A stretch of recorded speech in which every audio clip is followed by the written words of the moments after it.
నరేంద్ర మోడీ కరుడుగట్టిన ఉగ్రవాది, మంచివాడు కాదు.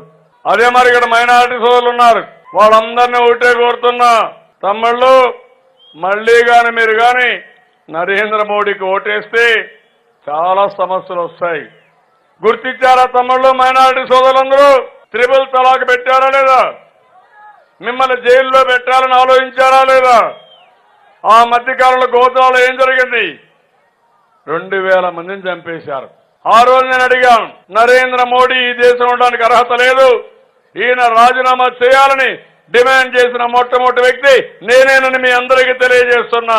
ఆ తర్వాత మీరు చూస్తే ప్రపంచంలో ఏ దేశానికి పోయినా ఈ నరేంద్ర మోడీ మా దేశానికి రాకూడదని అందరూ కూడా ఆయన్ని బ్యాన్ చేసే పరిస్థితికి వచ్చారు. అలాంటి వ్యక్తి ఇప్పుడు ప్రధానమంత్రి అవుతారు. కొమ్ములు వచ్చినట్టు మళ్ళా ఈ మైనారిటీ సోదరులందరినీ దెబ్బతీయాలని ఆలోచిస్తున్నారు.